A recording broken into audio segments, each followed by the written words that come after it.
Leicester, we just won that. We'd finished in the top 10. We'd qualified for Europe. This is for Leicester, and we qualified for Europe, and we finished, and we just won the League Cup, and everything was fine. And although Emil Heskey had left to go to Liverpool at the time, we got £11 million for him, which was a lot of money at that stage, and the chairman of the football club, Mr. Elsom, said, we'd be able to use a good deal of the money to try and strengthen the side.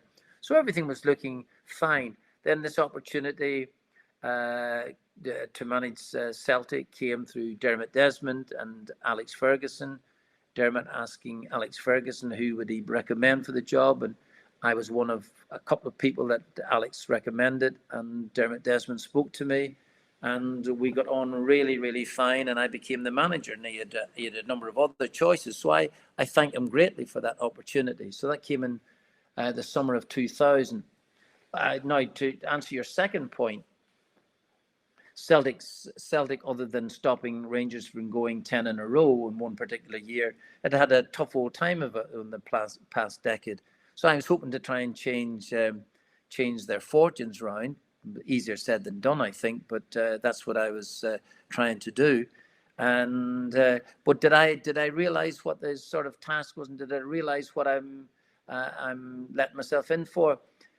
In truth be known, probably not. I think that there was a feeling that I should do. I was growing up in Northern Ireland. If you're a Catholic, you're supporting Celtic. If you're a Protestant, you're supporting Rangers. So I knew all about that. That's fine. I knew about the Great 67 side as well too.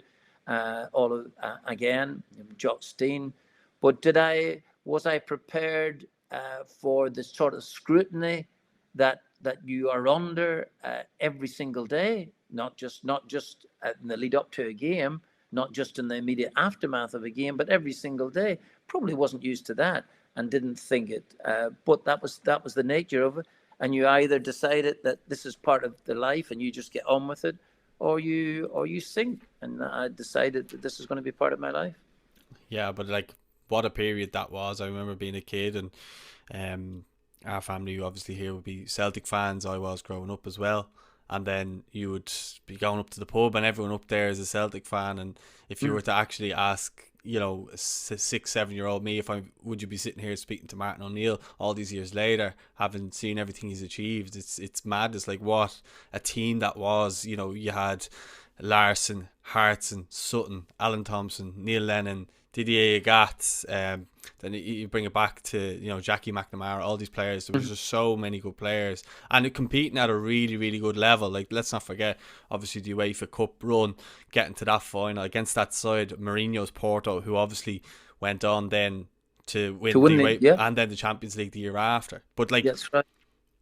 That final for me, and I'm not sure how you feel about it because I haven't read the whole book yet, but like, the amount of diving and play acting throughout that final was just so frustrating watching at home. I can only imagine how frustrating that would be, being there, being the manager against the opposite. And what a performance, like Henrik Larsson, just what a player. Absolutely. Well, I agree with you in every aspect. One, Larsson was a phenomenal player, great goal scorer, brave as a lion, brilliant player. And it's good to see that he did so well at Barcelona and he did so well at Manchester United afterwards. Yeah. So that would quell those rumours that he could only play in the SPL. Secondly, I totally agree with you. Porto did not have to. Porto had a lot of talented players. They went on, as you say, to win the Champions League the following year. Play acting was bordering on the ridiculous. Really was ridiculous, and it was hard to take. I must admit, really, really hard to take. We could and should have won the game. It's a shame, really. Baldy gets sent off in extra time, and we're down to 10 men. But we had played, to maybe overuse word, valiantly, and we certainly had done that. And we could easily have won the game. Conceded a really soft goal to lose the game at 3-2. And as you say, that side, virtually the same side, Porto go on to win the Champions League the following year. We, the next year, should have been. We are a minute away from being into the knockout stages, and we could we could have easily have done well in the two-legged affair, particularly at Celtic Park. But yeah, so Bobo Baldi handles the ball in the last minute when against Lyon, we could have gone through. We could have easily gone through in our very first year. We got 9 points. 9 points, had won all the games, including Juventus. Juventus got a really soft penalty in the first game to beat us 3-2 in Italy. And we get 9 points in that group, Paul. I could talk to you blue in the face, until I'm blue in the face about what could have happened, sliding doors moments. But even so, the side was terrific. And I think you made the point at the beginning of your question, is that it was European football, and that's what this side was being judged on. And we more than held our own in European football, more than held our own. And we were up playing against some big sides with Bayern Munich. We knocked the next year after the UEFA Cup Final. We got to the quarter final, which sometimes people forget, knocking Barcelona out along the way. So we had a really quality side. Had we got into the knockout stages, which we should have done anyway in two of those years, who knows what might have happened. But listen, it is what it is now at the end of the day. But again, I get back to you about the UEFA Cup Final. That was really massively disappointing, and remains a big disappointment. I can see why, because it was such a good Celtic team. Just looking back, what a period that was for Celtic. I don't think they've really had those highs since. There's been a couple of times under maybe Neil Lennon, but maybe not to the level or to the extent, I don't think, in terms of European and competing regularly and really putting it up to teams. And the strength of that squad that you assembled at the time as well was a fantastic team. Is that probably your favourite period of management? No, I loved all the clubs that I went to generally, and I loved my time at Wycombe. If those players at Wycombe Wanderers had not put the effort in that they did do, like a phenomenal effort to try and get promotion, try and win those little trophies that we did do, perhaps I might not have had the opportunity to come. So I depended on those players at Wycombe.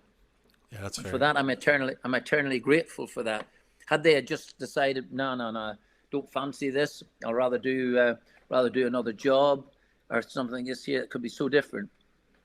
Then I go to Leicester, torrid time to begin with, can't win a game to save my life early on. Then being able to turn that round and to be to do the things that we did at Leicester were really great. I loved that. And Celtic, obviously a special time, really, because as a club you're growing up with, it's a privilege to manage the football club, always has been. And I'm hoping I would still say that even if we'd never won a game, but who knows? But great, and I enjoyed my time at Aston Villa. Unfortunately, sometimes I ended up falling out with people that maybe I shouldn't have done. So that might be my fault as much as anybody else's. But even so, I know it was great. I loved it. I loved Celtic. It was particularly special. You mentioned a group of players there you're talking about. We're a top quality team, and we could compete in Europe as we proved, and we were very, very close a couple of times. I think that Celtic now, this is the step that Ange will have to take, I think, and can do with a little bit of experience behind him. That doesn't mean he has to change principles or anything else like that. They're just tinkering here and there a little bit, and with a wee bit of luck, next season in the Champions League can really, really use the experience of last year. I take that into consideration, and you never know, things can improve. But great to see Celtic in really good hands now. I know I'm digressing for a moment or two. That's great, and as I say, things look promising. But for us, we had a really fine side, and at this minute to date, my own particular view is, and I think it's held by quite a number of people, but I would say outside the best team that Celtic have ever had is obviously the 1967 side, because they won the European Cup. But I'd say that the team that I had would be the second best side that Celtic have had certainly in the last 50 years.